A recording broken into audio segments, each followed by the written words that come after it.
Oh, yeah. Are you experienced? Have you ever been experienced?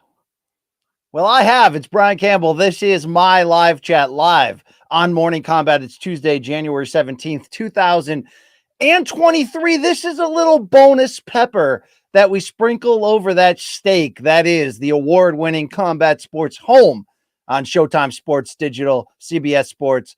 It is Morning Combat. I'm Brian Campbell, one half of that. Luke Thomas, the other guy that I joined with. You know that, man. It's every Monday, Wednesday, and Friday, 11 a.m. Eastern. You can follow us on the social channels below for more. But, you know, every once in a while in these parts, BC's got a lot to say. There's an experience going on in my brain that, you know, some of you have said, hey, BC, I kind of like that flavor. You know, I mean, it's not for everybody. It's certainly not for everybody, right? But what a time to be alive in general, right? I mean, did the sun come up today? Did you get out of bed? You're back. Okay, you're back. You got a chip in a chair, and that's all that matters at the end of the day, right? Keep playing, keep going all in. But we're back at it. Is this every week and every month thing? It's whenever I can. Eventually, it'll be every day, right? Eventually, it'll be a living live chat and documentary and podcast. But, you know, we'll see if we can ever get to that point. But tip your waitresses, all that great stuff. If you're aware of what we do on Morning Combat, then you better be aware of the fantastic live show that we have planned. No, not a live chat. How about a live show? It's the inaugural Pod Live Sports Podcasting Festival in London, brought to you by the Sports Podcast Group. They named Morning Combat Best Sports Podcast of the Year in 2022. They put up billboards in London and Liverpool. So MK is going to be in the UK. Tickets are flying. And we don't say that to trick you into buying them. We say that to, look, if you're on the fence, if you're in Ireland, and you want to, you know, if you're in the UK plus, right, but you want to make that leap on over to London for it, let's do it now. Book that airfare, the train, the ferry, whatever you got to do. Hit that QR code for more information. But it's Luke Thomas, it's BC, it's celebrity guests in the fight world. 90-minute show at King's Place, a music venue. 500 seats. We're going big here. MK UK, let's do this thing. All right, we got all that business out of the way. Now it's time for your questions. We solicited them overnight on the Morning Combat YouTube channel page. My trusty promoter, my producer, Mikey Mormile, behind the scenes on the ones and twos, have gotten them to me. We got, you know, MMA, we got boxing, we got music, we got life, we got 90s NBA, whatever you're in the mood for today, we're going to get into it. But, you know, what a time topically to be alive was really where I was headed in combat sports, but in the UFC MMA bubble at the moment. I mean, what a wild month. The UFC takes off typically, you know, the last month of the year for holiday season. They do the final pay-per-view December 10th-ish, and they don't come back until January. And I know there was a UFC Fight Night card a week ago at the Apex to sort of kick off the new year, but this Saturday, UFC 283, it's the first pay-per-view, first, you know, global sort of opportunity to zoom in here as the UFC returns to Brazil for the first time since 2020. But what has happened in the past month is batshit crazy.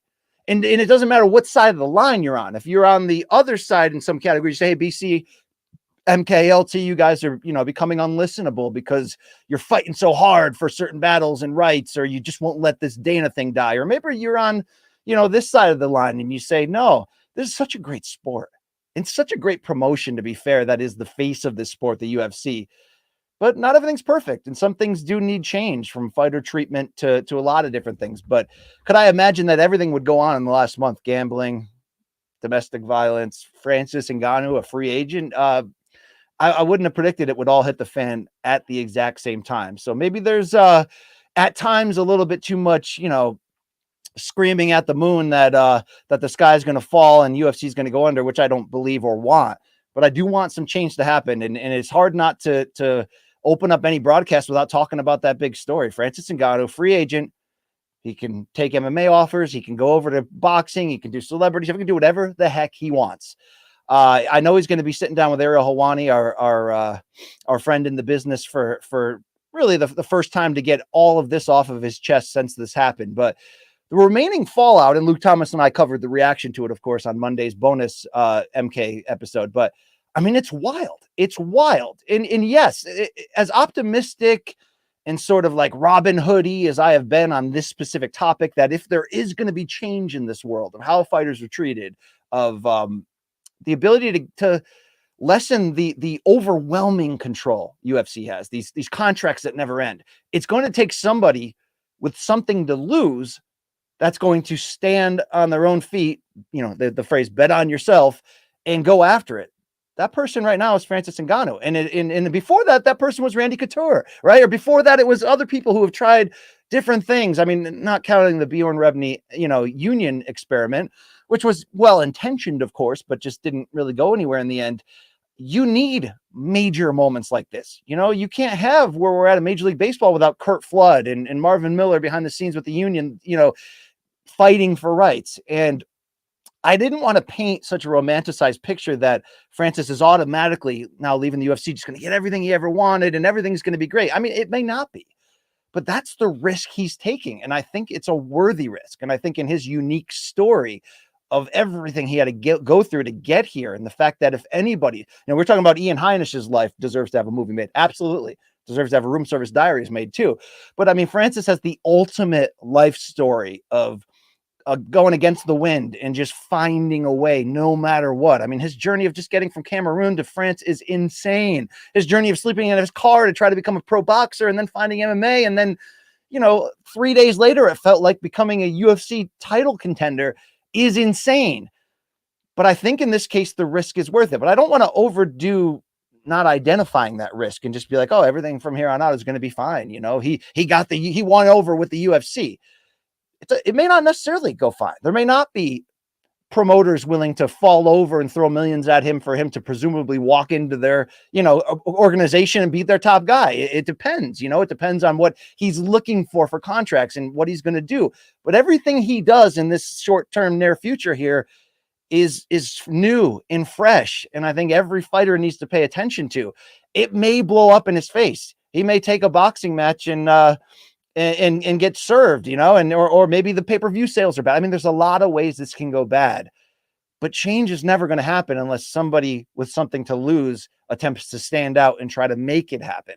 And it's not, and I get a lot of people's reaction to is like, okay, MK, you're killing me. You're killing me with this justice thing. Everything's a fight to try to get the man, but hey, we love the man. We love Dana White. We love UFC. We love their control. We love their matchmaking.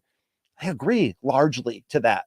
I never try to talk about fighter care, pay, treatment without the idea of saying, if the fighters inevitably, and I think inevitably they will, get everything they deserve, will the sport need to make a major, short-term adjustment to that? Will UFC need to? Yeah. The fighters getting what they deserve is going to have a substantial effect on matchmaking and control and the kind of things that UFC already does. I think the bigger question now is, how are we at 2023, 30 years into the sport, and UFC can still have some of this control that seems so unfair? The ability to extend contracts and shut down any outside interests. Everything from healthcare to the constant sort of back and forth battle with the promotion over how they leak certain things to pressure people, how they announce fights that aren't even signed. All that kind of BS just really speaks to a lack of representation, a lack of freedom for fighters. Well, Francis just fought to get that. And I think in his life arc, it was worth it to him. I don't think it's really about the money. I don't think Dana was right in trying to do a Dana thing and frame it as he always does, that, oh, this fighter just doesn't want to fight the best. No, it's not that. Francis already fought and beat the best. This is about freedom to him. So I don't think it's just about the money. I think it's about, in a lot of clips being played, by the way, of the last time Francis sat down with Ariel, and, to hear him talk about what freedom means to him from the standpoint of calling his own shots. I gotta be honest, it's inspiring. And it may not go his way. It may go great his way. He may go out there and make a ton of money against a Tyson Fury or Wilder, and win or lose, it may not matter. He may go to another prominent organization and get a ton of money and become their heavyweight champion. But are there questions about what type of big name opponents could be available to him? Yes. Are there questions about that he doesn't have a decorated history as this, pay-per-view star that makes big bank? Well, yes. But also, I think you do have to understand the UFC machine and vehicle. And, they promote and push the fighters that they want to, while at the same time regularly sort of publicly criticizing the fighters that they want to in that moment, which hurts brand awareness and potential. So many moving parts and factors. Nothing's a guarantee. I agree that the more that we get closer to fighters having what they deserve, the adjustment period is going to be rough. I don't want MMA to become boxing, right? But I don't know how you can be a fan or journalist that's a day-to-day follower of the sport. Not just, hey, I tune in once a month or every Saturday for the fights, but a day-to-day follower of the sport in which the human interest becomes a big part of your lure, not just the great fights or the matchups or the championships and all that, and not want more for them when this is one of the most dangerous jobs you could possibly have in here. But so much to talk about regarding Francis and everything else. We'll get your questions here and react to those. Let's hit it up. Let's go right after it. I've got a small writing here, but this is from Renoops, Renooops. Francis seems to have interest in boxing someday. Yes, he does. Could you discuss his options over there, including a BKFC fight? Thanks for the content through some of my darkest days. You are much appreciated. I appreciate you, sir. Thank you so much. Or ma'am, whatever you are there. Here's the deal. Francis wants to box. He wanted to be a pro boxer from the beginning. So I went to France and sort of made this insane life change, aggressive mood to try to just chase his dreams. It turned into MMA. And, you know, for everyone that's like, BC, how could you call him the greatest heavyweight of all time? That's still Stipe in terms of accomplishments. I do want to check that. Here's what I'm basically saying by that. I don't mean that accomplishment wise and all things considered, he, you know, there's his record stands alone. I just mean, if he never fights again in the UFC, Francis Ngannou, let's say he never fights again at all in MMA, could he be content at 36 to know he's already, you know, put in almost a career lifetime of work at the highest level that he can be proud of? Yes. He knocked Alistair over in the hell out and maybe the most, you know, ridiculous, violent knockout we've ever seen. You know, Arlovsky before that in terms of riding up to contenders, knocking out Curtis Blades twice, bouncing back from 2 tough defeats and the company really turning on him, and destroying Stipe Miocic to win the championship, destroying Cain Velasquez on the route there, and then had one of the grittiest victories over Cyril Gane for the full unification that anyone could have imagined with one leg and relying on wrestling of all things. Does that best. Look, heavyweights had a weird history. That's why, you know, when Stipe became the first heavyweight to have 3 title defenses, it was like such a big deal. Oh, he's definitely the GOAT now. This is never to bash Stipe. And Daniel Cormier, I thought, after beating Stipe the first time, was suddenly creeping into that argument, even though his heavyweight resume overall was limited because of the friendship move he made to go to 205.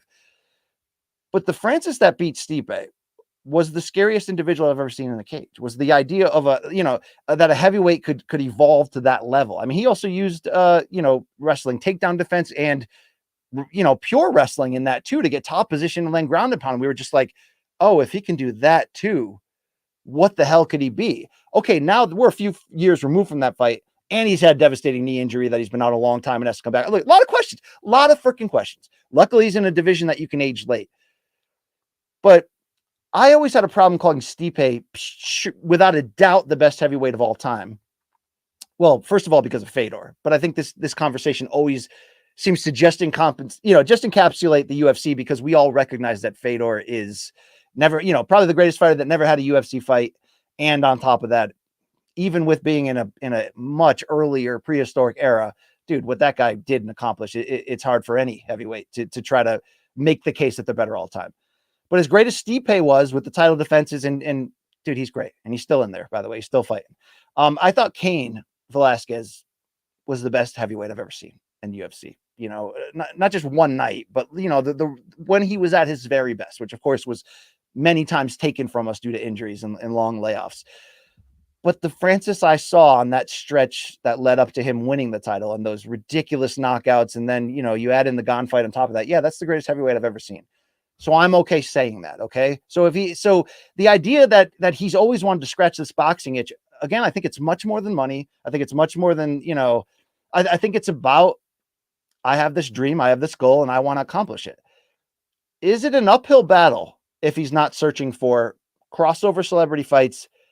And is it an uphill battle if he's in this for anything but the payday that would come with fighting a Tyson Fury or Deontay Wilder? Yes, it's an uphill battle. He's 36. He has a very limited boxing background overall, although he's one of the most, fearsome punchers and strikers, maybe the most fearsome that the MMA game has ever seen. The idea that he's just going to walk in tomorrow and fight contenders and take a couple fights to set up a big matchup against Fury or Wilder. I mean, I'd have to see it to believe it. Like that it's the whole idea of MMA fighters boxing to begin with is such an uphill battle. You need to have these creative matchups in which you either have an old boxer against a prime MMA guy, or you have size differences, or you do some type of Jake Paul crossover hybrid there to just make it make sense. I think it'd be a gamble for Francis to go in there and sign a boxing contract and take a couple fights to set up and go there, unless his goal is 100% only on, I want to be a 2-sport champion and I want to live out this dream, and now I have the opportunity to do it and call my own shots. I would tend to believe that there's a little bit more of a hybrid goal for Francis, which is this: make the most money you can in MMA with big opportunities for sure. Do it on your own terms and have the freedom and be able to walk your head, your chin and head held high, and know that nobody's controlling you against your own will. You are in the power position and you earned it. All true. I think, though, he understands he could make more money in one night against a Fury or Wilder in theory than he probably did in his whole career. So in that regard, could there be opportunities? Yes. And there's a lot of creative opportunities thrown around. Could he sign with Scott Coker and Bellator with a connection to Showtime Boxing and simultaneously join their heavyweight ranks while also trying to set up some big fight like against Wilder, who's on the PBC side? Sure, you could. In theory, you could do that. In theory, could he fight Tyson Fury on ESPN pay-per-view and a stadium and have it be a big deal, the best heavyweight in the world in MMA against the best heavyweight in boxing? Absolutely.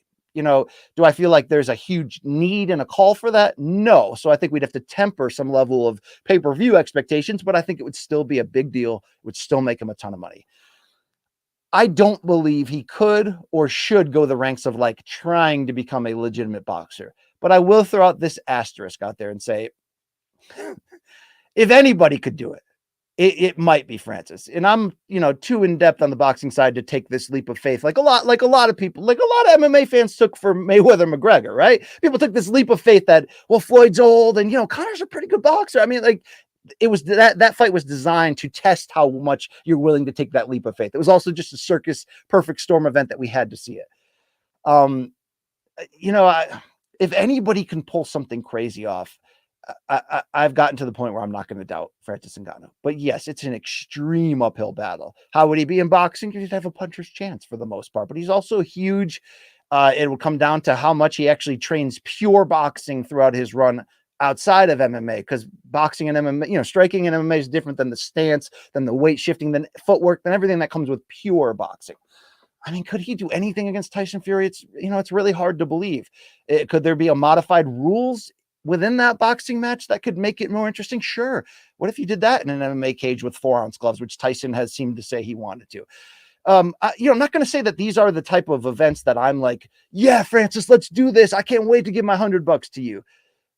But they're out there, and he fought for it so hard and walked away as the UFC heavyweight champion with presumably millions on the table and Jon Jones across from him, because principle mattered to him more. And I'm obviously, it seems like the divide in the contract came down, not so much about money, but instead more about, can I box on my own terms? And Dana White shut that down. And I think precedence wise, in terms of how you said it, in some ways he had to, because Conor McGregor's different than an Ngannou. When Conor McGregor wants to do something that's, rarely ever done, like Mayweather McGregor, obviously they got to a point where Dana was just like, we can actually profit from this ridiculously. Let's go in business with him. That's not going to happen in this climate right now. UFC is just in a different spot. And we talk about this a lot on the evolution of where the brand is financially. And obviously people like John S. Nash have done incredible work framing that. The new fella I talk about a lot, the MMAI YouTube channel, it's at MMAI_analytics on Twitter. I think the fella's name is Jason Lee, but briefly talked to him over DMs, and just a very, very intelligent fella who has a passion for the analytical business side of the game. I think guys like that have really done a great job of framing in a layman sense how much the ESPN deal for UFC has changed everything. And, I think it was the MMAI guy who put it in print and basically said, look, they're no longer a pay-per-view business, a star making business. They're a content providing business for ESPN Plus. And that's why, to a large degree, the product is watered down, not watered down to the point that people are rioting and saying, I won't buy your pay-per-view. No, not there.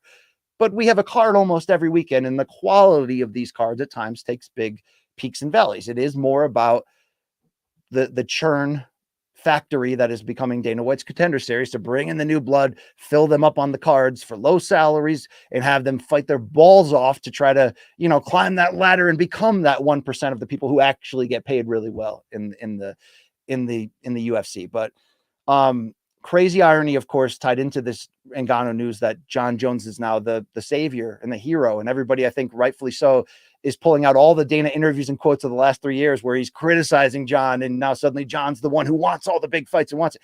Jon was in the perfect spot at the right time where the Francis deal didn't work out, and he could slide in and be that big returning star and get the huge upgrade in his deal. And you know what? Good for him. And I did see the interview with Richard Schaefer, the longtime boxing promoter, who's now Jon Jones's advisor manager, that he had with Ariel yesterday, where he said at the end of the day, it was a negotiation and agreement. Both sides are very happy and not happy based on the things that they had to find in the middle ground. But in that same table, when it was Dana and UFC and Francis on the other side, to me, it seems and maybe Francis can explain that today with Ariel, but it seems to me the fact that they wouldn't budge on boxing was the end of the line for Francis. And, he's been through enough shit with them to be very fair, that's fine. I'm fine with that. Boxing wise though, look, if you're PBC, which has Deontay Wilder, it's such an interesting idea to try to entice Ngannou and make a fight like that, because Wilder, although had been a champion for so long, obviously compensates for his lack of pure boxing skill just with athleticism, ferociousness, reach, cardio, all that great stuff that does make Deontay Wilder so dangerous. That fight is, to me, a lot more interesting than Fury from the standpoint of, both are going to come out there guns blazing, so that's interesting. Fury fight, somewhat interesting. BKFC, you mentioned too, is tweeting at him, offering him, could they back up the truck for him? But who are they going to get for an opponent? Does Francis really want to get involved in it's weird. I look at BKFC, even though I give them a lot of credit for how they promote, match make, in some ways go after certain individuals. It's grimy to me. It's not the full grime of the slap league, and even separate from any back and forth with Dana. The slap fighting in general, whether it's Dana's brand or that other one, and I think a lot of people saw that viral video that's floating around in the last 24 hours of a different slap league where the guy got slapped and his face got deformed and puffed up, and and he kept slapping. You kept going back out there, and it's just like, damn, that's about as gross ass of a sport as I can think of. And, nothing to do with Dana and the slap and the wife situation. BKFC is classier than that to me, but to me, I still look at it as that last stop, unless you're like somebody like Paige Van Zandt who wants to get out of the UFC and make big money. And this is the step you have to take. Fighters tend to see that differently though. I'm constantly surprised at how many boxers or MMA fighters I talk to that are like, oh yeah, I'd love to go in there and clean up. I'd do great in there. You might, but that's a grimy, different game in which you can get sliced up pretty quickly in there. I don't see Francis going there, but I think that the problem in general for Francis is going to be that level of competition. Who can they find that's not signed to the UFC heavyweight division? And I'm not going to act like this isn't a problem, right? That he could fight. Who, is Kane and Brock Lesnar still under lock and key to the UFC? Should they ever decide to come back into MMA? How much would people care about that? It's like, could you fight Fedor or Ryan Bader for the belts? Yeah, I guess, could you go to one and fight, the winner of the Bular Malikan fight? Yes, but there will have to be some level of middle ground negotiation. If a promoter's bringing him in, they're going to want to have him as champion. It's not going to be as easy as piecemeal, maybe as easy as I indirectly made it seem the other day of, Francis can now call his own shots. He can't, but he's going to have to be a bull at the negotiation table, just like he was with the UFC, to sort of get the idea of short-term deals. I want to do a little bit of this, a little bit of this, a little bit of that. Let's give him the chance to figure it out. He's charting a new course for the most part. He's charting so he's going to have to ultimately figure that out. We got another Francis question coming in from Caleb Major. Dana saying they won't match what another organization offers Francis. Was this a move to lower what Francis would be offered, as other organizations now know the UFC isn't going to try to match? I hope that makes sense. So this is unique because the UFC, it appears, and the two big recent free agents that left, and again, this almost never happens, right? Where a big free agent leaves the UFC when they still have something big left in the tank. And I'm not going to try to act like Nate Diaz has a ton left in terms of fights he can win, but brand pay-per-view wise, yeah, he's still got something left. They didn't match either of those guys.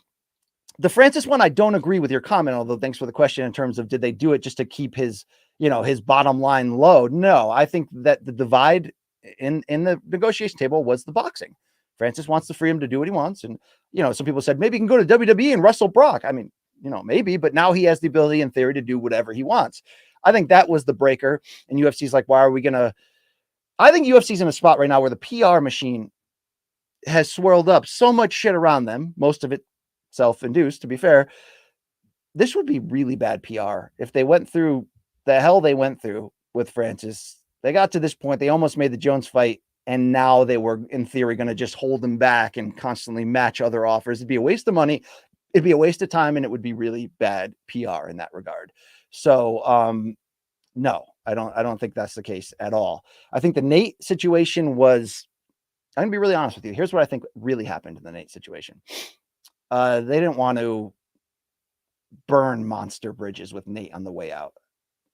In some ways, they didn't care about throwing him against Chimaev, right? Which could have effed him up, could have gotten him handled on the way out and hurt his brand. Yeah, that was part of it. Although the MMA gods, the karma, seemed to come back up against the UFC in the situation that led to Nate fighting Ferguson, winning, looking good, and walking out on his own terms.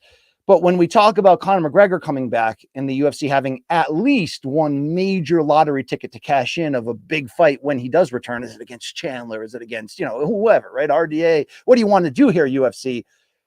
I still think the Nate third fight is something that they want to be able to talk to Nate about. So I think part of that is the protection of that. But if it was a different scenario, a different situation, would they match and keep someone under contract as long as they could? Yeah. Didn't they just do that with GSP, who's been retired for 5 years when he tried to box De La Hoya? Like, yeah, they would in that regard. But I hope, again, that the Francis breakthrough is the beginning of shit like that not being part of it anymore. And I think there is a larger problem in general. And again, shout out to MMA and their new series on managers, which is educating, a lot of us that weren't in on that, although you hear a lot of rumors, are managers really for the fighters in the end if they're so close to the UFC and their job depends on that funnel of bringing fighters in and get it? I mean, there's something to be said there, because UFC not only has so much control over so many categories, if they have managers representing large number of fighters who may or may not be willing to fight and, at the negotiation table and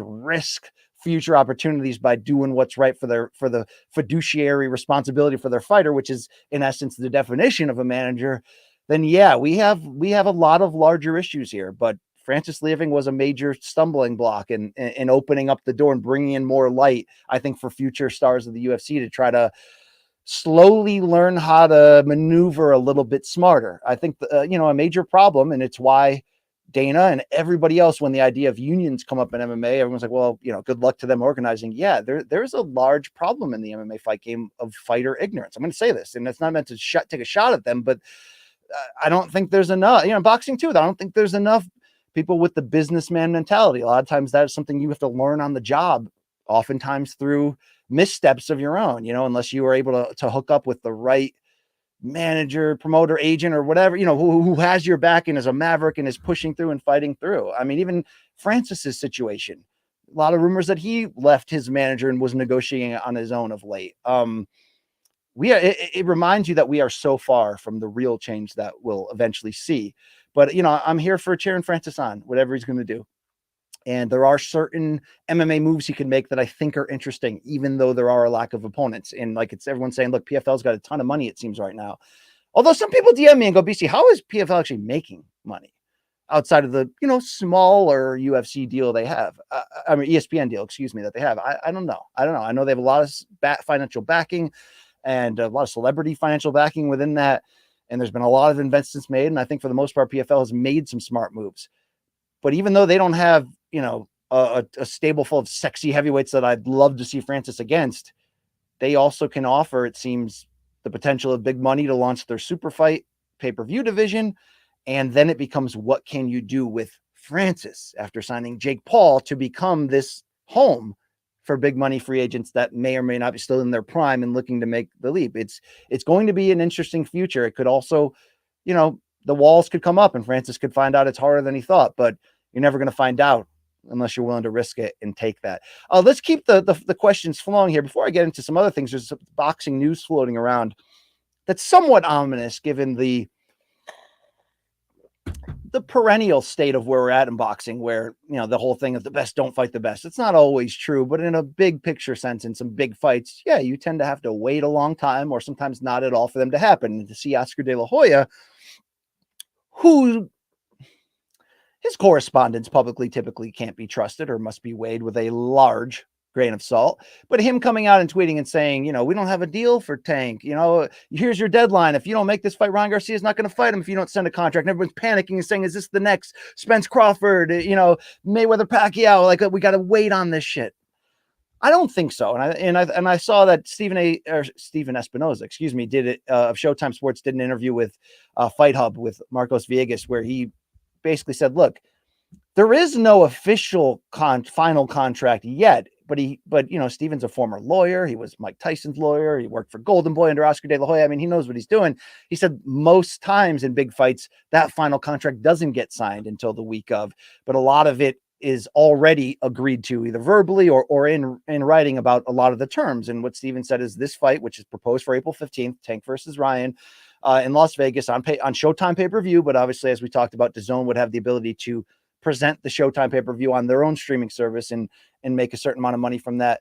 Is that, you know, all the important stuff has been agreed to. So I don't worry about this per se. I know it's another drop in the bucket of boxing can't get out of their own way, and are they going to pull the rug out from under us again? I think this is just such a unique situation in which Showtime took a hard stance, it seemed, and said, we'll work with DAZN, but we're not doing 50-50 equal two network pay-per-view. We don't feel they bring enough in this situation. And credit to Ryan Garcia. He appeared to have pushed back behind the scenes against his promoters, network, and all that to get to this point, to make it. I think this is Oscar causing trouble, and maybe in some backward hope in the back of his mind, hoping that this does fall apart. And you say, why? Well, is Ryan Garcia going to be favored to beat Tank Davis? No. It's a great fight. We have to see it. Ryan Garcia has many ways you can win this. It's not going to be favored against him. This is a fight that the experts will look at it, go, love that fight, can't wait to see it. Tank should win. And to be fair, he should, because there's so many unknowns about Ryan still at this level. But, you know, De La Hoya has an obligation to DAZN, which is essentially keeping his company afloat with the streaming deal right now. De La Hoya lost Canelo, got sued by Canelo. You know, De La Hoya has kept this ship afloat pretty admirably since the 2015 exodus of all his fighters, which or late 2014, which coincided, of course, with Richard Schaefer leaving Golden Boy under some heavy accusations that behind the scenes he, you know, tried to get Oscar's signature to sell the company to Al Haymon. I mean, there was a lot of shit back then that was being talked about, but I think I always gave Oscar credit for how he said, no, I'm not going out like this. I'm taking my company back, even if we lose, you know, 75% of our fighters because Richard didn't get them under contract. It was all a handshake deal with Al. But he's been, you know, largely, I don't want to say barely able to stay afloat, because that stretch with Canelo kept him going. And, you know, Oscar's credit, still got Virgil Ortiz Jr., Jojo Diaz, still has some fighters you like and want to see. But he owes Golden Boy I mean, he owes DAZN to have Ryan Garcia fight on DAZN. This fight technically won't be. So I think that's a little bit just more of what we see a lot in this game, which is somebody trying to, you know, spit in the pot and stir it up when you're cooking dinner. And Oscar tends to do crazy things. And Oscar also, it's been talked about by a lot of people, that isn't always the one behind the scenes making all of those decisions. Richard Schaefer was the brains behind Golden Boy's success, which was the second half of Oscar's pay-per-view career, which they became an instantly, like almost day one, legitimate promoter, because you had Oscar and they signed Bernard Hopkins and they signed Marco Antonio Barrera, and they were all at ownership, and they were like, this is a fighter's promoters that's going to go after making the best fights. And to some degree they did, but then they started to do promoter stuff. And, you know, the peak of Golden Boy was obviously right before that launch of the PBC, when they had all of the PBC fighters under their banner. And 2013 on Showtime was massive for Showtime and Golden Boy. But those fighters went with Al Haymon to PBC when that launched in 2015. And, you know, now to see in the last few weeks that Golden Boy has cut ties with their matchmaker, Roberto Diaz. I don't know the situation or the reasons, but the only news we got out of that was that Oscar chose not to renew Roberto Diaz. I mean, Robert Diaz, you're talking about a guy who's like a cornerstone of that operation as a matchmaker, as the brains behind the scenes. And now he's gone too. Who's running that ship? It's a legitimate question right now. I don't think that's going to get in the way as we build toward what is going to be the next big fight in boxing, unless Usyk versus Fury slides in there first. But I think this will still be a good year for boxing, even with Spence Crawford being up in the air, even with some fights falling apart due to injury. You got to hold that optimism close here. Boxing question coming in from Screw You. Oh wow, no, fuck you too. Yeah, screw you. All right, that's great. Thank you. Random Mayweather question. Out of these three, which one would have the biggest chance of coming out a winner against Mayweather, in your opinion? This has always been one of my favorite categories, like putting Mayweather, who's depending on your opinion, a top 10 fighter of all time, top 15, top 20. Some people say without a shadow of a doubt that he's the best ever. And I think that's not true, but I credit Floyd's marketing skills to sort of put that part of the narrative. And then obviously when you look at Floyd's career as a whole, 50-0, broke every financial record. Look, he's one of the greatest of all time, but would he win head to head against every other welterweight in history? I just don't believe so. And the question here asked by Screw You is Thomas Hearns and Vernon Forrest at 147, Winky Wright at 154, or Pernell Whitaker at 147. Who has the best chance of coming out a winner against Floyd? Look, that Winky Wright fight at 154 is a tough fight for Floyd in theory. Floyd fought twice at 154 against Canelo and Miguel Cotto. Cotto fight was close and competitive, 8 rounds to 4. Cotto bloodied his nose. It was a hard fight, and we know what he did to Canelo. But Winky Wright's a Hall of Famer at 154 and is a southpaw that's just the ultimate. He's the ultimate cock blocker. Can I say that on here? I don't know. Am I going to get demonetized? By the way, some people have had the wrong narrative here right now. They think that, we were talking about sanitizing MK lately a bit. This is not a directive from above. It's a directive from the idea that YouTube is demonetizing us sometimes when we show a questionable, have you seen this shit photo, or have too many swears. And, we got to play the system here. We got to figure out how to not have that happen. But I'm not looking to change the flavor of MK. Yet I'm also not looking to get fired. So there has to be a comfortable middle ground in there. But in terms of the middle ground, in terms of who would give Floyd trouble, here's the thing about Floyd. The pretty boy Floyd of the low weight classes, 130, 135, right? Like, that guy was pound for pound, one of the best when he was 21. He was the fighter of the year when he was 21. That guy was everything we love about second half of career, Money Mayweather.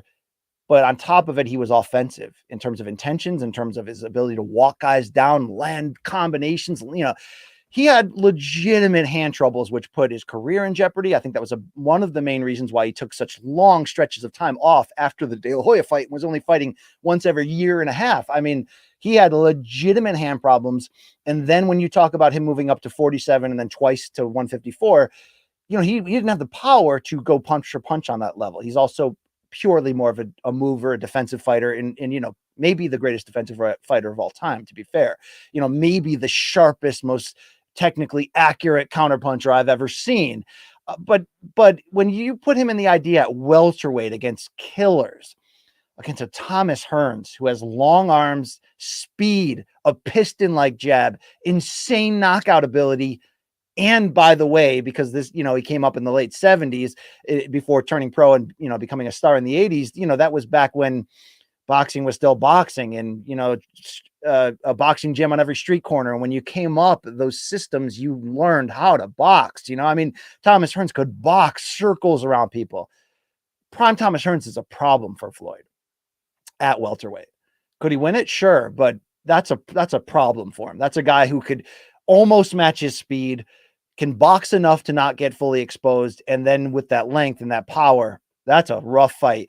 Vernon Forrest is interesting because at his very peak, the 2 wins over Shane Mosley at 147, when he was in the conversation for pound king, that version was tough, tall, long, knows how to box, sharp, heavy jab.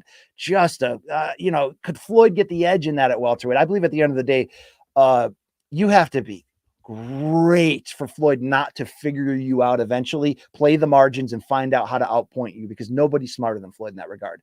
Could he beat Vernon Forrest? I think Floyd could, but it would be a close fight. Could he beat Winky Wright at 154? I do think that is asking too much. Floyd had to be selective when he went up to 154, although he took on 2 all-time greats, right? And I think there was a reason ultimately why Floyd never tried to do something too crazy and go up to middleweight and try to F around there.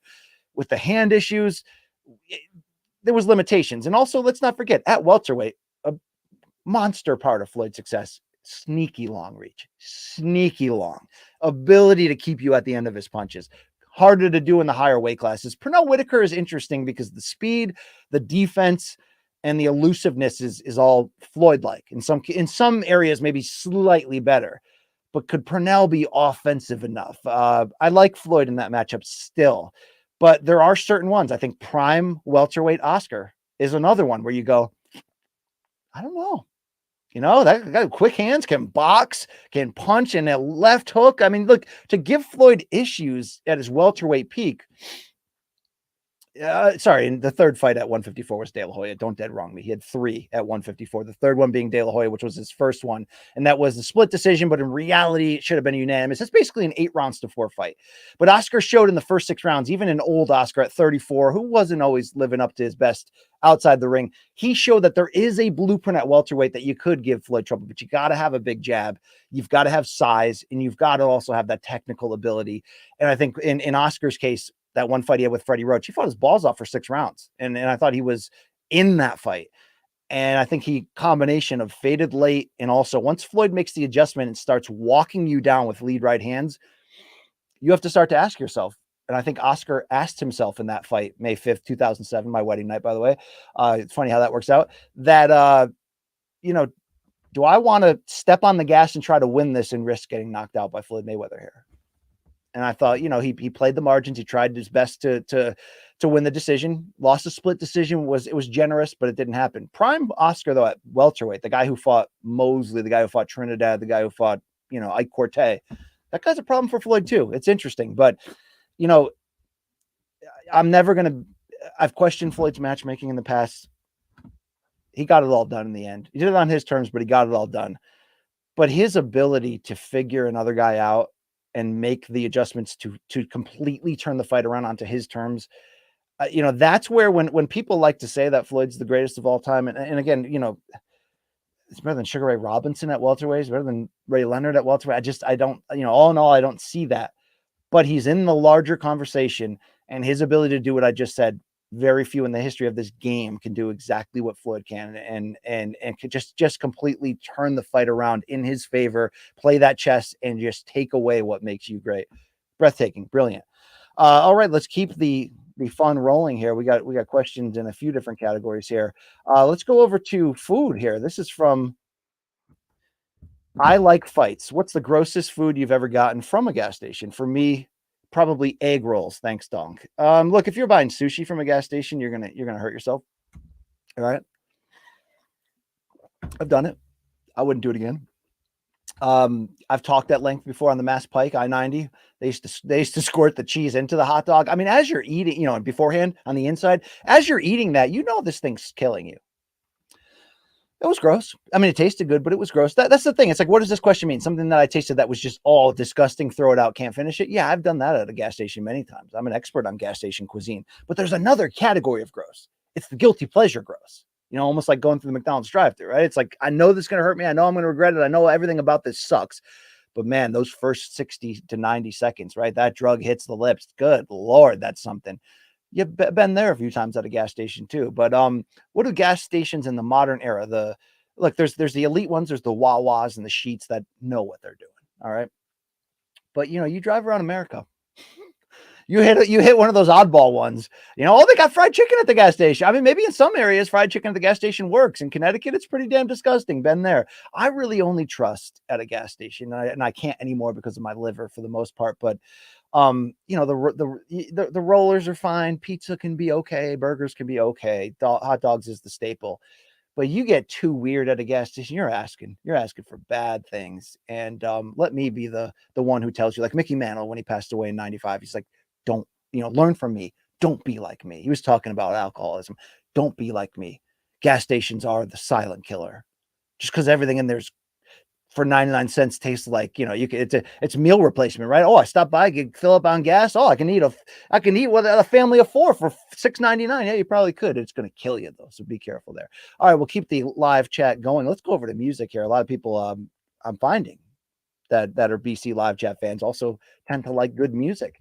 So 115th Dream with the Bob Dylan avatar shout out asks BC, in your opinion, who are some of the most overrated bands of the night. I misread that. I thought that said underrated. He says overrated. Let me give you one underrated band right now, because for the last 6 months, they've basically been my favorite band, and I avoided them for a long time, and I'm finally into them. Traffic with Steve Winwood is one of the greatest rock bands of all time. And to truly understand and appreciate Traffic, you got to understand jazz and jazz fusion to a certain degree, because that's a heavy influence in the background.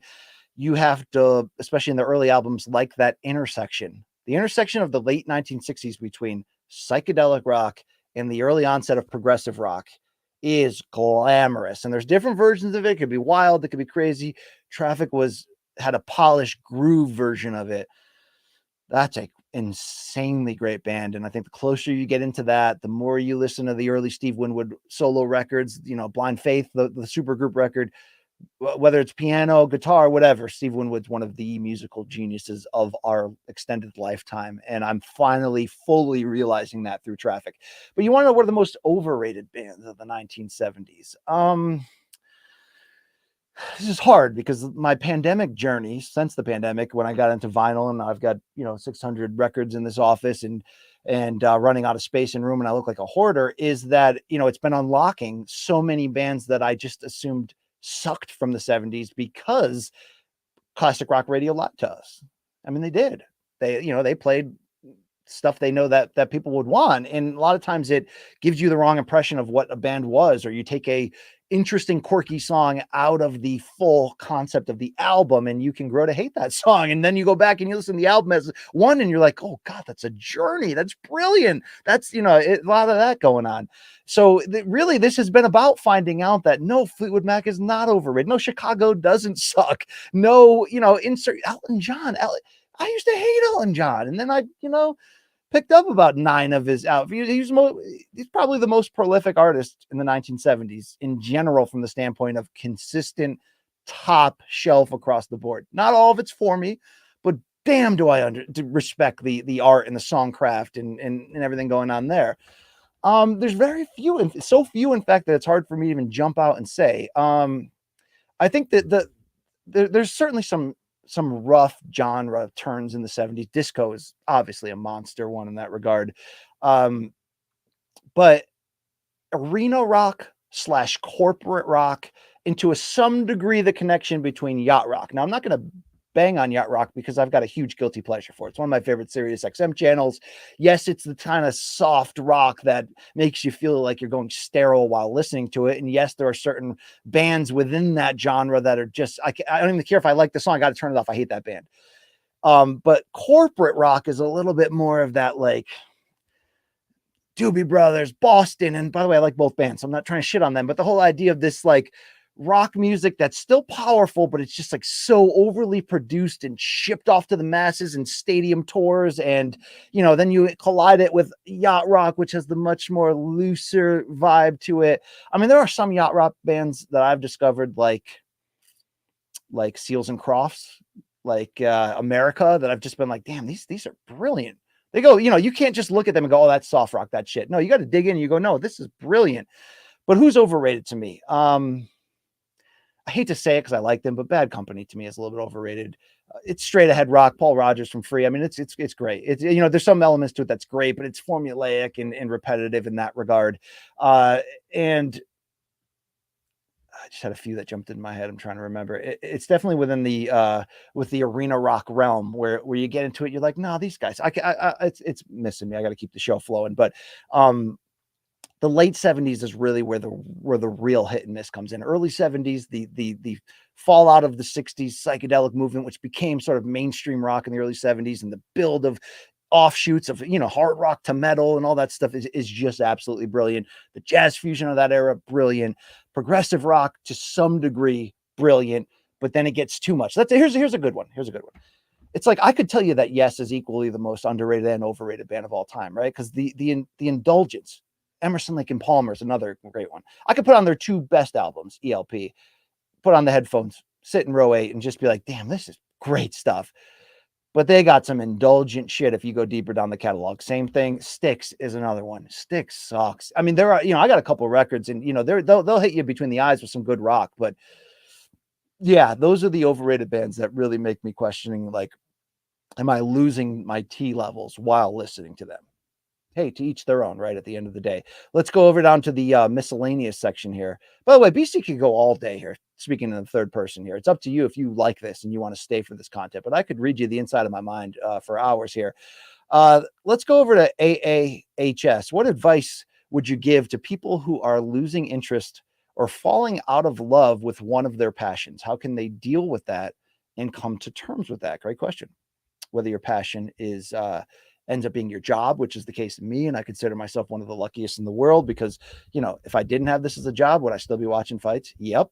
Would I still be dreaming of, getting money together and taking a guy's weekend and going to fights? Yep. I get to do this for a living.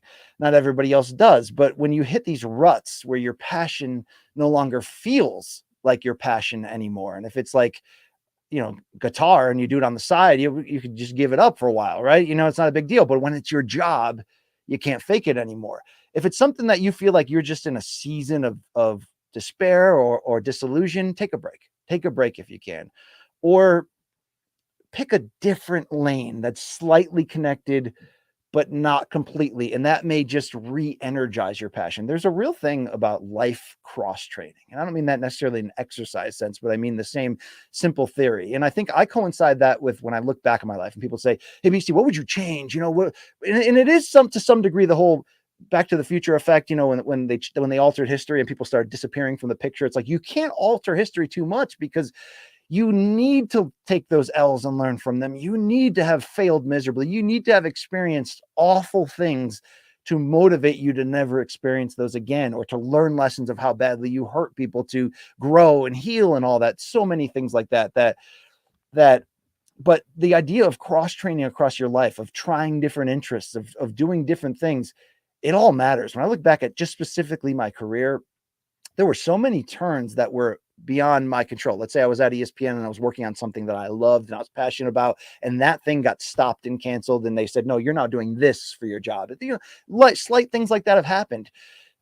I'm so thankful that those things have happened. I'm so thankful when I was covering boxing only and I got a new boss at ESPN. He suddenly said, no, starting today, you're the MMA editor, because we know that you follow it to a certain degree. And, oh, by the way, you're a good writer. We're sending you on the road. You're the UFC columnist when you're on the, most moments like that where the door opened and the opportunity was there. It wasn't easy, but you got to kick them down. And you got to go after it. Now, that's just an example in terms of a job related, but in terms of your passion, when it's your passion and you're involved in it for a reason, and you hit that wall of running out of ideas, it's not as much fun to you. You got to cross train. You got to, I always look at Joni Mitchell, for example. She considers herself a painter. We know her as a musician. She always pivoted and went into different projects and different genres in one direction, and did a record here and painted for a year here, and then came back and did a record here. If you're able to float and do that, the new experiences in your life tend to, offer an experience that translates back to what you were originally doing, to it just all matters. It's all connected. And so there's a little bit of 2-cent advice from a guy who works in his basement and covers cage fighting for a living. All right there. So many questions we can get to. Let's go back to the sport of MMA here, as the people have questions, and BC might have answers. I'm not really sure. This is from, I'll name this channel later. This channel is called Morning Kombat, dude. Jon Jones signed an 8-fight deal. Dana said he didn't have a contract. Does this mean for the last 3 years, Jon wasn't in the testing pool? I can't speak to the testing part of it because I'd have to ask Aaron Bronstetter, who seems to be all over the testing websites to find out who's tested the most and all that. But I thought Richard Schaefer made an amendment during his interview with Ariel Helwani yesterday as to what Dana said publicly Saturday, whereas this isn't a new 8-fight deal for Jon. He was already under an 8-fight deal, but just hadn't fought in 3 years. But what obviously one of the biggest reasons why Jon hadn't fought in the last 3 years while bulking up to heavyweight was the gap in money. And that's why I think it was perfect timing, where Francis was offered a shit ton of money and ultimately said no to fight Jon. And I think some of that money was easy to go, okay, Jon, we're shifting now. You're the guy again. Let's go. So I think Jon, to a degree, got a lot of the money he was looking for when he initially said, I want Deontay Wilder money, blah, blah, blah. But it was, Schaefer who said Jon's problem initially was that the contract offered no level of bonus or essentially increases for moving up to heavyweight. The amendments to the contract now do. So that's ultimately the difference there. But how that pertains to the testing, I don't have that answer, and I would be interested in knowing, but I do have, I think, the natural level of skepticism that a lot of people have about USADA in general, about the testing, about the privileges stars get, about all that stuff. They moved a fight card for Jon Jones in the Gustafsson rematch on Christmas week on 5 days notice from one state to another, right? Like, all right. Picograms. So I'm not going to be the guy who's naive here. I don't actually know the answer to this question, but I feel like I already actually do know the answer to this question, if you get my drift right there. All right, staying down the line here in MMA. Oh, good one here from I am somewhere. Well, aren't we all? Khamzat is now bulking up to middleweight size. If so, 5 top realistic matchups for him at middleweight. Is that official, though? I know I've seen the pictures of him with lifting gloves and being jacked, but as we all know, you can go to the gym and get a great workout and get that swole and, take your Instagram picture and look like you're suddenly 25 pounds bigger of muscle. I don't know this yet to be true, but I still think unless he knows and his team knows, meaning Khamzat Chimaev in his heart, that he cannot consistently make welterweight, not just for one big fight, but consistently, then middleweight's the move. I think middleweight's inevitably the move, right? Anyway, but I still feel like we have to see him play this welterweight thing out. That I don't know. I don't really know what happened, how he can miss weight that badly for Nate Diaz. There's some weird elements to that whole week, to be really fair. I'm not doing a big conspiracy bit, but there's some if you only label people based on either they believe conspiracies or they don't, you'd put me in the more crazier side of it. And there were times in my life that I really believed in conspiracies, but I think to a large degree I've sobered up on some very important ones. But there are certain ones where I'll tell you at the end of the day, I won't say them because they're hot button, but do I officially 100% believe that was a conspiracy? No. But do I believe there's unanswered questions and things that don't match up? Yes. To some degree, the whole situation with Khamzat, with missing weight, with how he acted on the microphone afterwards, I just don't get it. I don't get how someone that, was it just the pressure of the situation got to him? I don't know. If he does announce a move to middleweight, then I guess you can look back and say, okay, this is his body's way in some degree of telling him, that he can't make that anymore. Or did he just F up because he thought this is an easy fight against Nate? I don't know any of that situation. But if he can still make it, I think it's the company's duty to put him in line to face the winner of the Usman trilogy against Leon Edwards, which I believe they just announced from, was it March? Does he have to win a fight first? It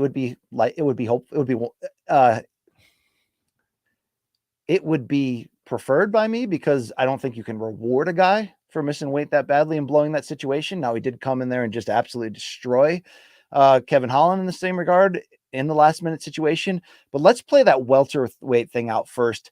Put him against Colby, right? Let's do that. Set that up. If he wins that, give him the title shot, because I do believe we have something super special here. But he will be there in middleweight eventually. And if the move was now, you want to know what are the matchups that make a lot of sense that I want to see that would be the best challenge for him, all that stuff.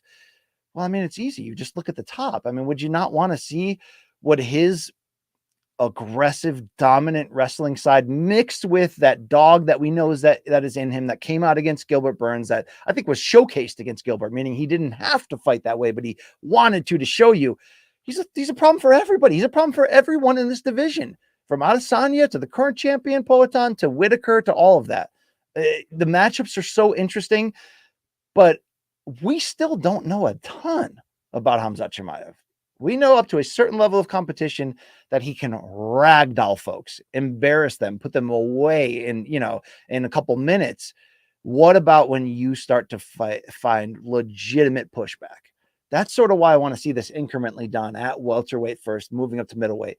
But if he goes into middleweight tomorrow, all the matchups we all want to see, but we don't actually know what they're going to look like, because you can only answer questions with the fights you've been given to showcase yourself. And most of these fights didn't go the distance, didn't show us beyond just an early, it's why when Francis was entering into the Stipe rematch a few years ago for the title, that it was hard to tell on the destruction path that he had built leading up there. Was it like 4 first-round knockouts, whether he really had evolved. It wasn't until that Stipe rematch when he showed the wrestling, when he showed the confidence, the poise, the gas tank, that you're like, oh crap, somebody learned to putt, right? Like, like you're like, oh shit, yeah, in that regard. I don't know yet for Khamzat, but I want to see him against everybody, and I'm sure you do too, just the same. All right, let's keep it flowing here. Let it flow, let it grow. Great Dave Mason 70s song, by the way. Yeah. Let's go into the box. We got anything else here in the box? This is from Badalatov. Rank the following 3 potential Tyson Fury fights in order of A, financial success and pay-per-view sales, B, interest or importance to Fury, i.e., which fight would mean the most and be most important to him. Here are your options: Fury versus Usyk, Fury versus AJ, and Fury versus Ngannou. How do these rankings affect your opinion about whether a Fury or Ngannou fight ever happened? Okay, I think that's an interesting side to the equation here. We're saying, okay, Ngannou's walking now into the direction of he's available in boxing if you want him. But don't we have an undisputed championship fight to make first against Alexander Usyk? Yes, Tyson Fury does. I don't, I think it's weird. It's like Tyson Fury shows us so many different tells and teases, yet he's always fucking around in the interviews. That's like, you never know. Is he trying to sell us on something? Is he just effing around? Is he just like, whatever? Is he crazy today? Is he telling the truth?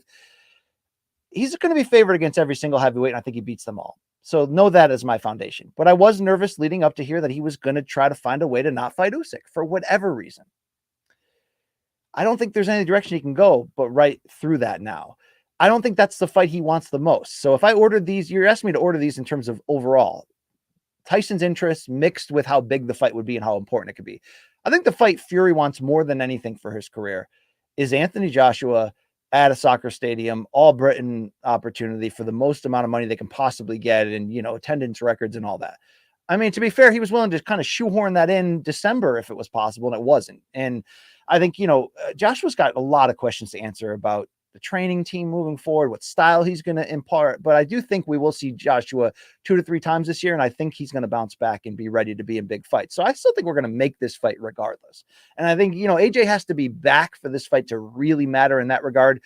But I think, Fury would make it today if AJ wasn't coming off a loss and wasn't, because I also think when Fury looks at this, he knows AJ's his Huckleberry, his dance partner commercially, but he also knows he can handle it. And he knows there's enough thread in there to make it fun, but he can do that.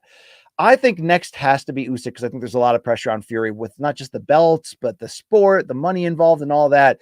So it's Usyk number 1. It's AJ number 2. And that would leave Ngannou 3. Do I really believe that Tyson Fury wants this the third most? I just think there's too much history in front of him right now with the Usyk thing, that if it was a year ago and Ngannou was free, I'd put Ngannou number 1 on this list, because I think Tyson's smart enough to know I can go and do this barnstorming thing. I can even change the rules a bit to make it a little bit more even, because I think Tyson wants the challenge and the threat, but also the knowledge that I have what it takes to best this guy. So to that degree, I think he wants to make the fight a little more dangerous than it has to be, but still knows at the end of the day, he'll handle Francis. It'll be an easy night out. He'll make a lot of money.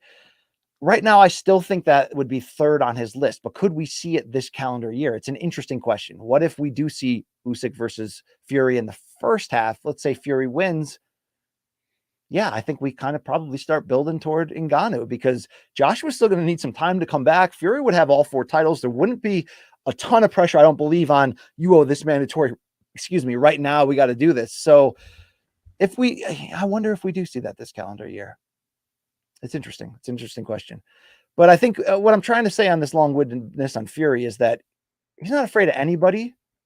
He wants the smoke, but he wants at this point in his career, he wants all the business to match up. The business, I think, is more important to him than the legacy and history side of it, because he has accomplished so much already. If he walked away tomorrow, he would have some kind of asterisk argument of being the best of this era and maybe among the best ever. But I don't ever question that he's ever ducking somebody. I just think he's at a point now where he's like, I got to make the smartest financial moves here soon. I just think that the Usyk fight has been pushed off too long. It's time. Let's do this thing right there. All right, miscellaneous question sliding through here from Enrique L.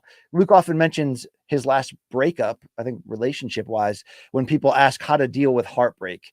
Do you have any advice to get over a long-term relationship? Yeah. Um, let's have some real talk here. We've all been through it, right? For the most part, is it better to have loved and been stomped on, than have not loved at all? Yes, it is. It's better to have endured these experiences to feel one of the most incredible, pure, amazing things in this life, which is, a loving relationship with your partner, whether that's in the dating sense or ultimately, if that's the road you choose, the marriage sense and starting a family. So when that ends, when that gets ripped apart, when that's somebody you've now looked at and said, I see my future in them. They are my future. Right? That's everything I ever wanted in life right here, right now. And then it falls apart. I don't think any of us are ever prepared for how much that devastates everything you ever were, any foundation of toughness that you ever stood on or stood for, like anything that you ever leaned on to believe in your own ability, you just get wiped out like a tsunami coming through. And it's gut-wrenching, and it can cause you to do embarrassing things. It can cause you to do things you never, thought were possible. But I think at the end of the day, there's two competing ideas that have to be going at the same time for you to properly survive this, whether it's heartbreak here, or whether it's really any challenge in life, is that the greatest piece of advice I've ever heard in this area is, you hear it a lot come up in Christian self-help talk. If you're going through hell, keep going. You have to go. You have to get through it. Because there's two errors that people make in reaction to this. One is I'm just going to bury it and I'm not going to deal with it because it's foreign and it hurts and I'm too tough for this and I'm just going to move on. You do that, it's going to come back and haunt you the rest of your life and screw up your future opportunities and hold you back from, evolving and finding peace and freedom. The flip side is setting up shop in that dirty puddle of despair and never leaving. And there's some people who never recover from that first huge life-changing monster heartbreak, because for some people that comes, and that comes in marriage, or that comes in, some people don't. People are different. We all have different walks of life. Some people have been in and out of relationships, have been hurt and been the herder many times. By the time they get to a certain age, they're veterans at this game. Even though there's always a receipt to be had in an end of a relationship, whether you're ending it or the other one, there's always receipts in terms of the stuff you have to walk through, the hurts, the feelings. But you can't live in there and you can't avoid it. You've got to live it and endure it and get through it. And it's easier said than done, but it's something to always remember. Keep going, because there will become a time when you're finally through it and you finally have a better understanding of who you are, how this world works, what love means, all that stuff, that you're going to regret how you acted, earlier when it first happened. As much as you want to contact that other person, whether you're the herder or the herdee, I think all that does is complicate it more. You've got to make a decision if you've just been hurt and just been wrecked. And usually everyone in life gets one where you just get wrecked. You didn't see it coming and you just got, leveled. You can't chase it back. You got to move on, but you got to walk it out, and you've got to deal with your own feelings and know that it's going to take time. You're probably not going to go out with your friends and be out in public for a while. Sometimes you got to do the work behind the scenes in a healthy way and get through it, but you got to be moving forward, because when you ultimately land on, where you were destined and supposed to be in the beginning, and you meet that one, it's going to be worth it.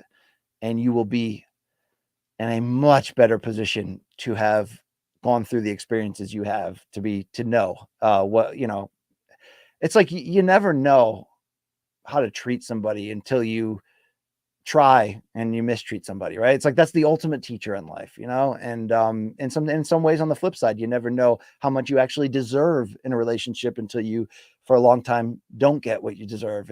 But you got to go through those experiences. So keep going, brother. All right, keep going. The lights at the end. It's not easy, but it's worth it. It's worth it because that's the experience. That's life, right? Like you can't underestimate the power of the heart and the feelings. And luckily we've got this great music to, I mean, there's nothing better than a great breakup album, right? Whether it's, Blood on the Tracks by Bob Dylan, whether it's, I was making a ranking in my head the other day, the top 5 like divorce or breakup albums in history. And there's so many great ones where it's sort of like, leave me alone. This is my depression. Let me get through it on my own way. And I'm going to get through it with these headphones on right now. Okay. Thank you very much. Let's keep it rolling here as we wind down the back end here of the BC chat. I'm going to close, of course, with some recommendations in a few different categories here. But back to MMA quickly. Derek Alexander Smith, there's been a lot of talk about how important the Jon Jones fight is for Francis's legacy. But what if Jon looks awful in the comeback? And part of the way we remember Francis's departure going to depend on how Jon looks. Yeah. Look, nothing's in stone here. There's no guarantee that Francis goes and makes more money than he ever did and is successful and wins.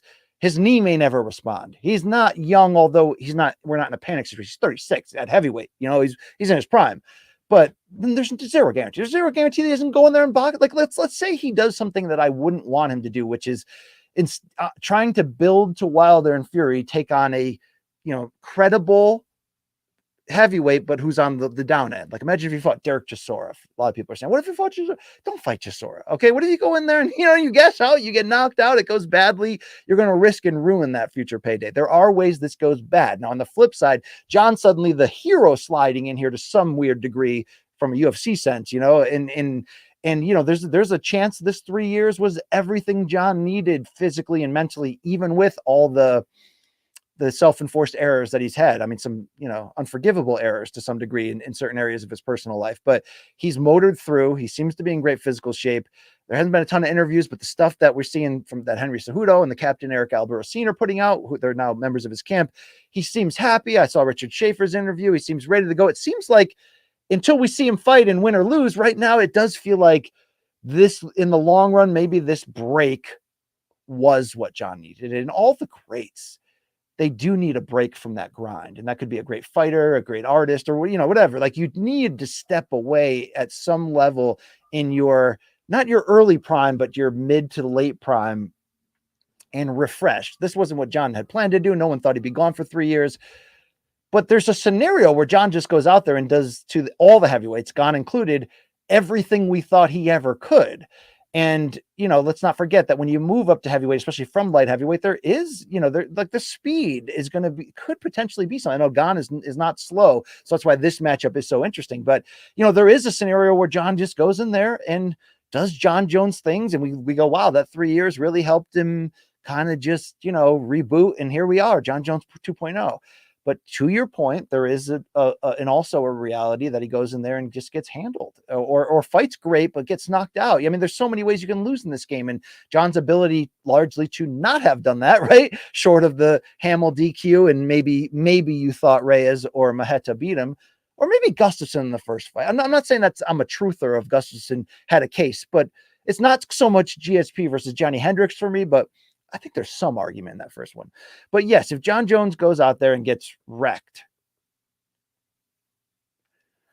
it's interesting. There's levels to wrecked, but let's say he gets devastatingly wrecked. And let's say he loses and then tries to come back and loses again. I mean, there's ways that this can go really badly. And also, as much as I'm not wishing for this on Jon, I do wonder how long karma-wise, whether you believe in that good things happen to good people, in the long run or not. But he's been Teflon in so many categories to be able to escape major misfortune because of his actions, because of his name, meaning he's done the type of offenses that would get people fired, put away. Like a lot of bad things could have happened to Jon that didn't. He's been largely Teflon. Same thing inside the cage. He's gotten the decisions in his favor, although in all of those fights, for the most part, I did think Jon, had the better case of having won.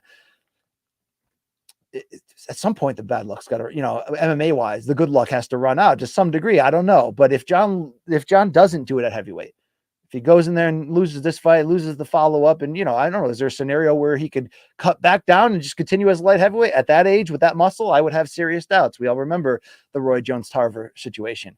But would that change the way this is looked? Yeah, that would change the way this transaction is viewed for sure.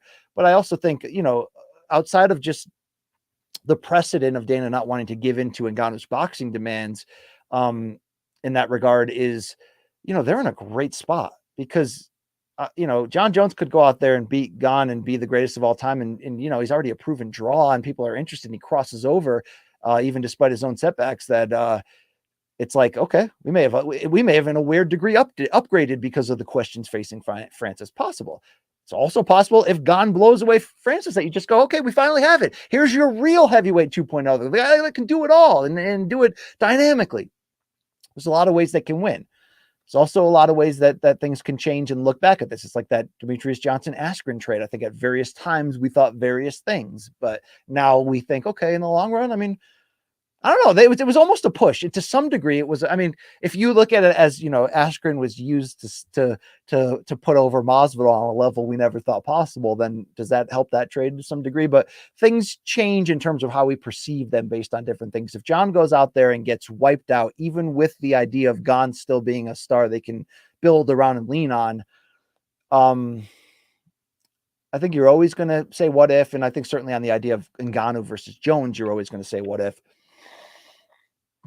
But there's something interesting, and Luke said it on our Monday bonus show as sort of like an afterthought, like, hey, Francis could always come back to UFC one day.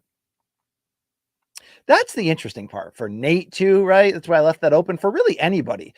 The only thing you cannot completely compare Dana White to Vince McMahon to, even though there's so many parallels and there are times they had been close and talked, and I'm sure Vince gave him advice and all that. I'm sure Dana took a lot from watching how Vince operates on the long run. But the one thing that Vince had as almost like a superpower, well, he had a lack of shame, so does Dana, but his ability to always forgive for the sake of business.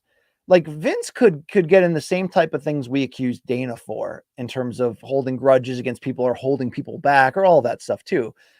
But if somebody made money, no matter how much they trashed the WWE on the way out or whether they screwed them over business-wise, here's Vince welcoming back Hogan, welcoming back Bret Hart, welcoming back anybody you can think of. I mean, CM Punk might be the only one right now that would have to break that rule, but who still hasn't come back. But because it's to him at the end of the day, it was about the business. That was the most important thing, not even his own personal, cares or beliefs. I wonder if there's a scenario there for Francis where he does go out, do the boxing thing, make a ton of money, maybe do a 1 or 2 fight deal with one promotion or whatever. But let's say 2 years from now, if Jon Jones is still the heavyweight champion, right? Like if that happens and he's still the heavyweight champion and Francis is a free agent, and is there a scenario where everyone's talking about that fight and it's just like Fedor versus Randy, only the window's back, we could get it again. Could he come back? There's a chance, there's a scenario. And it didn't seem like, outside of framing Francis's leaving as he just wants easy fights for big money, which does not seem to be the accurate way to paint this. It didn't seem like Dana was bashing him. It didn't seem like he, was offended by him. It just seemed like one wanted one thing, the other side wasn't willing to give it, and they both said goodbye. So there you go. But wouldn't it be interesting if at the end of the day, Francis leaving changed the game enough where somebody could come back in his situation, even with whatever is said back and forth, and even, without having to come back and sign an 8-fight deal? That's the thing. Can you be a big enough star who becomes a free agent, but then keeps close enough with the company where you can come back and do the type of big returns you want?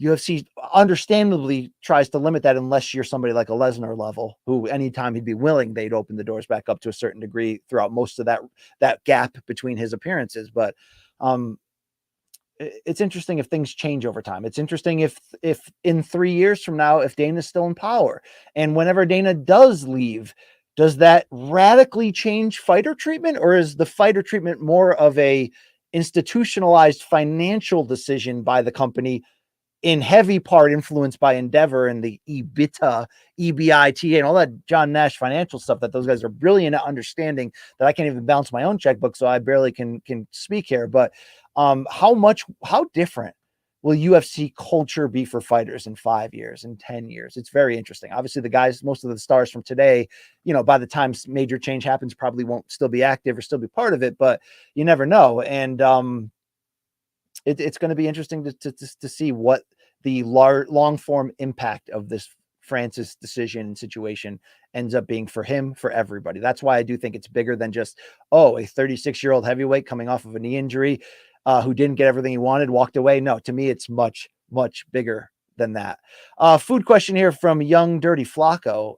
BC, what is the perfect sandwich? Well, it's no longer the hot dog, nor is a hot dog a sandwich, although I get functionally why people make that stupid argument, because you're just taking a piece of bread and folding it in theory, right? What's the perfect sandwich? I mean, I guess it depends on your flavor, right? I mean, there's some people like, I've gone to Subway a million times like everybody else, but I tend to only get the meatball or the chicken parm when they have it, or something in that regard, although I've tried everything and have a decent amount of respect. I'm not the type of guy who goes to the Italian deli and gets the Italian special, and it's good. It's just not great to me. It's not my thing in that same level. I'm much more of the chicken parm, chicken cutlet, that direction. Meatball, of course. But have you ever had just a drop dead roast beef sandwich at a diner, at a luncheonette, where, and it's not Arby's beef and cheddar fast food style. It's like the slow cook style, and the gravy and the onions and the bun. I always reserve roast beef sandwiches to a category of, when I almost put it in the same category of barbecue ribs. It's like, I don't like ribs unless I know they're top shelf, because it is such a gross tease. It's like when you get your first adult VHS tape, like, you get it through the smuggling system in your high school. Somebody knows somebody who has got an older brother, and then somebody's got a gym bag filled with them. Yeah, those things happen in the 90s.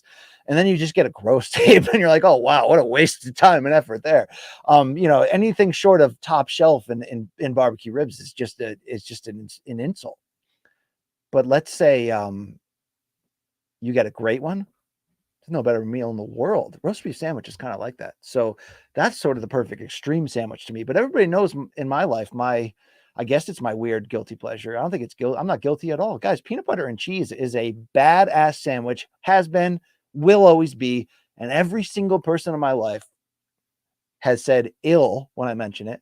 But so that's 100% of people have said ill gross when I've mentioned that that's my favorite sandwich. And it has always been, in terms of like hey, there's nothing for lunch to make. What am I going to do? Oh, let me make this sandwich. I'd say 25% of those people have tried it. And, after criticizing it, and of that 25%, I'd say 99% have said, oh shit, this is something. There's something here, BC. American cheese with peanut butter. There's something here. Guys, don't miss that. If you haven't, there's definitely something there. All right. That's, this is the BC live chat. There is a little bit of weird breaking news in boxing. We know that Adrian Broner signed with BLK Prime, and a lot of people, had skepticism over whether he's getting the money he's saying he is. Will they ever have another fight card? He was supposed to fight Ivan Redkach February 25th on a BLK Prime pay-per-view. Redkach is out, and I've seen him on Twitter going after promoter Joe DeGuardia, accusing him of holding him back from this fight. Hammer and Hank Lundy is going to replace him, and that's a downgrade. And I love Hammer and Hank, and he's still going, right? But and knowing Broner, and knowing the fact that Lundy's still willing to fight anybody every week, if he he's one of those guys. He doesn't have shame right now, the amount of losses he's piling up. He's have gun, will travel, will fire it. He may end up giving AB a problem, but on a pay-per-view, this is weird. I just don't, Triller kind of just disappeared. I'm not saying BLK Prime is the next Triller, but I'm not saying it isn't either. I don't know how this thing's going to happen another time. It barely happened the first time. We got to be honest about something here. I don't think it made enough news. Right before the Crawford Evaneson fight, the local promoter hired to run the event locally, right? Like there was BLK Prime, the streaming service, but the local promoter they hired 2 days before, he got off what he thought was a sinking ship and removed his license from the agreement, and saw that he was not, he could not. He later said, it was Steve Bash from Bash Boxing. He later said, I wasn't confident I was able to pay everybody what was promised on my team and who's working on this thing, and he pulled out of that. And they still went forward and they had it. And there's a lot of debate of whether Terrence Crawford got both sides of his, he got the $5 million up front. Did he ever get the second $5 million? There's a lot of debate if he actually did.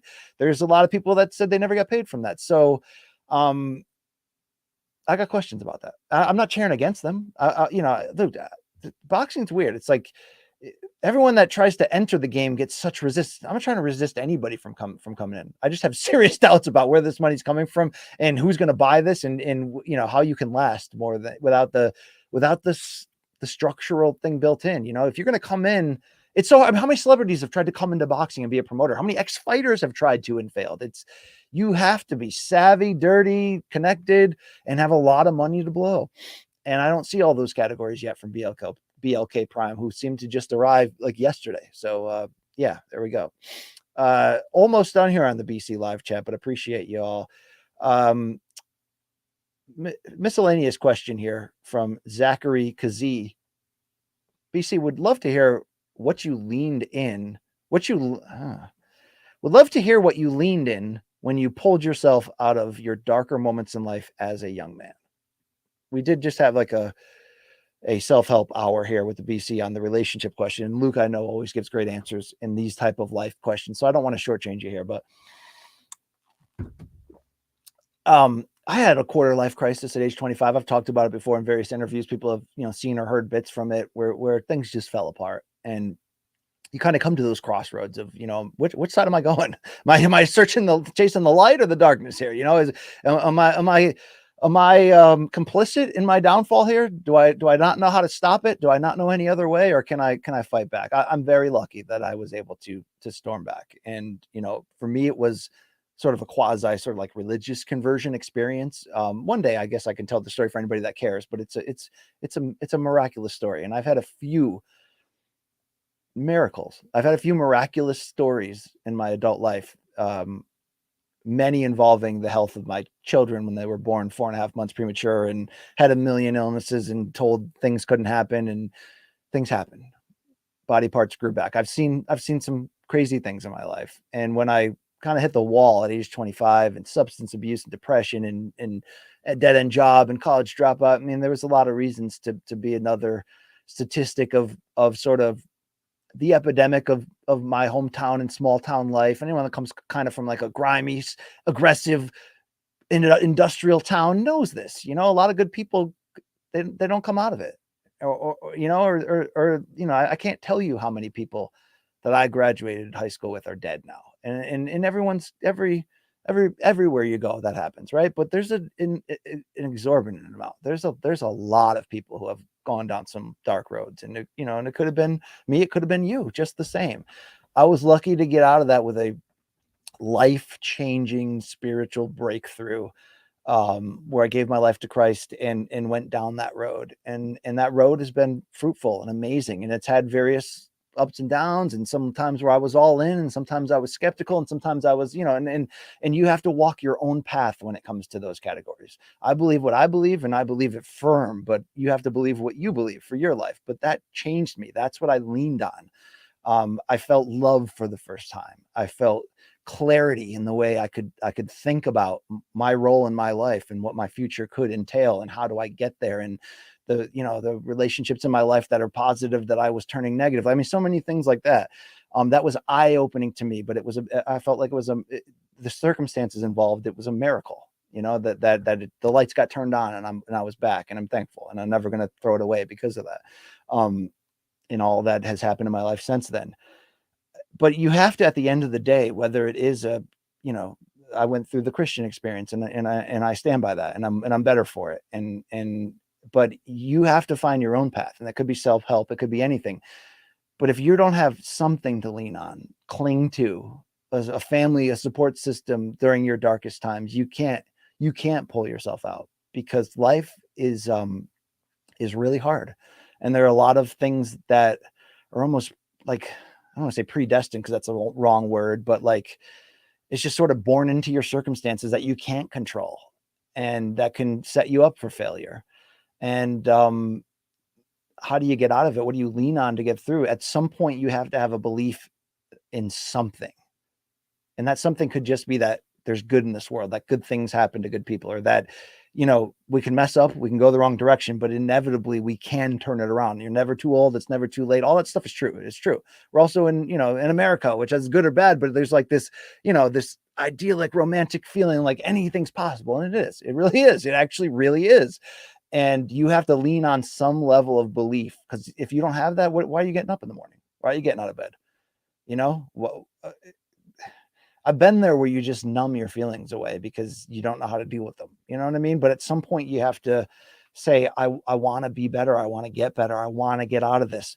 But if you don't believe in anything, and that what your belief could be in a process, a 12-step process, whatever, like, but you have to believe in.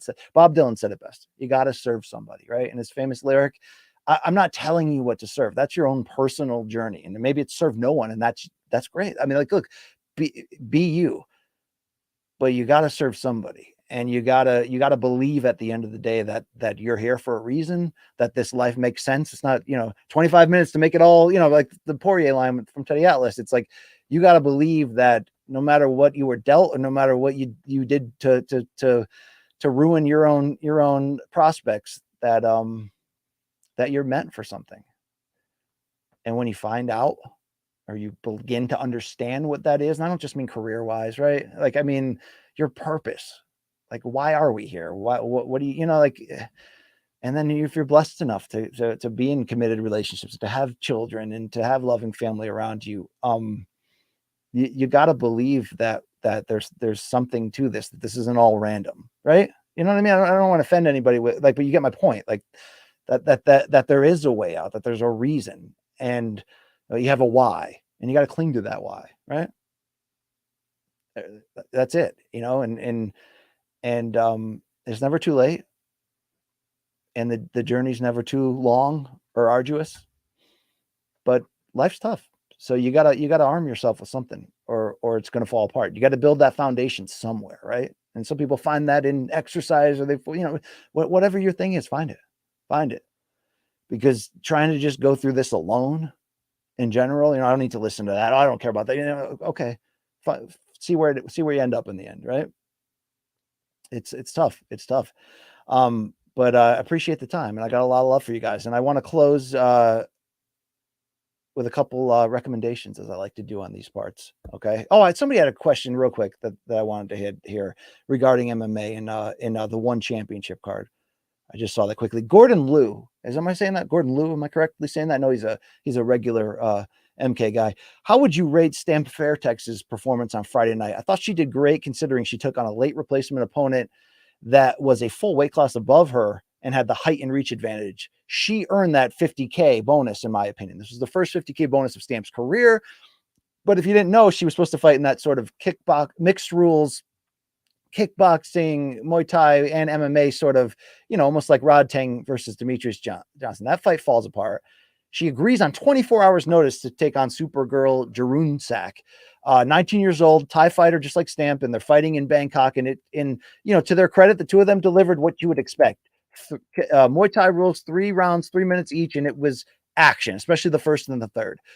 But I got to echo a lot of people on social media. I don't think Stamp won this fight. She won a split decision in the end, and I thought the round one would be. Here's the deal: round one was close-ish, but that 8-inch reach advantage that Supergirl had, and the fact that she came right out, met Stamp in the center of the cage, backed her up to the cage, and then started to land in big right hands. She brought the fight to her. I think it caught Stamp off guard. I think there was even a fallout from that. And round two was the only round that really wasn't super exciting, because Stamp really wasn't throwing much, and Supergirl was keeping her at the end of the jab. But in that first round, look, Fairtex ate some big shots. She started landing counter right hands, and they went back and forth, and it was great. It was fantastic. But I still scored the first round if you're going by that scoring system. And to be fair, I don't even remember. Each judge just gave a winner. So are they judging this fight as a whole? I'm a little bit confused in general. But if I was scoring on a 10-point must system, I would have given the first round to Supergirl for just landing the higher amount of volume. Round two, Stamp got wobbled early with a right hand, and she just kind of stopped throwing. Now, they had some fun interactions of faking injuries and laughing and high-fiving, and Stamp was kind of trying to no-sell everything. And look, Stamp's a star. If you don't, like, it took me a while to hear the hype and then actually see it. If you're not watching 25-year-old Stamp Fairtex in whatever discipline she's fighting in, I mean, this is somebody who understands charisma and stuff, and how to project, but also puts in the work and is a gnarly, action fighter who's got good skills too. Round three, Stamp finally started to show that. She came back. Could you give her round three based on the rally she had at the end? For sure. But I'm going to be fair. I thought you could just the same go 3-0 for Supergirl. So it goes down as a split decision. Each judge picked who they thought won. So I'm assuming they're scoring that on a whole, which tends to be the case for one MMA, and the Pride rules. But I don't know. It was weird. I mean, Supergirl didn't complain about the decision. They were very friendly, and I'm sure there's mutual respect from the same country there and all that. But given the circumstances, I don't hold it against Stamp. Much bigger opponent, and her ability to rally around 3 showed that true fighting spirit. I just don't think she won that fight at the end of the day, but I don't think that's necessarily like overly harmful whether she won or lost given the circumstances. She also understands her role, ultimately there as an entertainer. But let me close out with this. I'd like to give you a couple recommendations in the way out, because some of you do care about that, and I appreciate that. I love music. You guys, some of you do too. I mean, you got to understand, like, I was texting the other. It's a big humble brag, right? Like I was texting, John Baldwin Gorley from Portugal the Man the other day. But he's a big monster MMA fan, as the whole band is. Shout out to Zach on bass, all those guys, huge MMA fans. But John's a big MK fan and mutual admiration society. And sometimes we can send texts about music. And I was texting the other night. I was like, you know what? I was saying, look, I'm waiting for their next album, and I'm excited. It's on the way, and I'm excited to see which direction they go sonically after Woodstock, which is a big, polished sort of close-up opportunity, and it produced the monster hit and all that. But most of my music liking has been of bands that had either peaked or had their time and been disbanded 20 years ago. It's like, what are your best times in life as a sports fan? It's following that team, especially during a big playoff run, minute by minute, day by day. In the 80s was reading the newspapers and listening to, WFAN for me on radio. And nowadays it's, internet blogs and all that, the day-to-day coverage of it, the life and death and debate. In sports, there's no journey like that when your team makes the run to the championship, whether win or lose, and you'll never forget it, right? Music can be like that. Movie watching of a franchise or an actor or a director can be like that. There's some sports equivalents there. But the majority of my music exploration, especially on an album by album basis, which is how I prefer to do it, because I look at each album as an artistic statement. I'm not a big, shuffler guy of songs or turning on the streaming service and just putting it on shuffle. No, not even really a big, radio guy per se, although Sirius XM has won me over to monster degrees. But I was doing that of bands that, that they've been gone. I've been, 20 years after. Even to be fair, even something like Pearl Jam.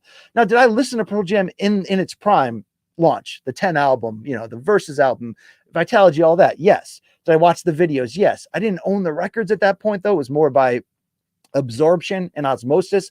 Although, God, you ever have those glorious listens of a certain album that you'll never forget where you were, what I mean, how what number of times that was that you heard it?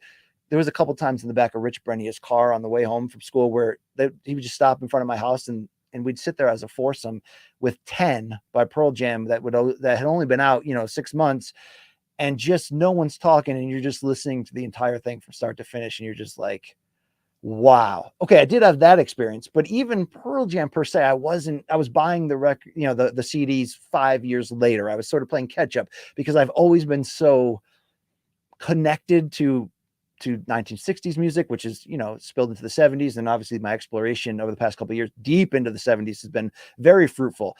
But maybe it's just growing up worshiping my dad's record collection and not being able to play them, but being able to look at them and read everything that I've had a want for and love to appreciate the past. Rarely do I have a band now in their prime where it's like you can anticipate what direction is that next record going to take? What genre are they going?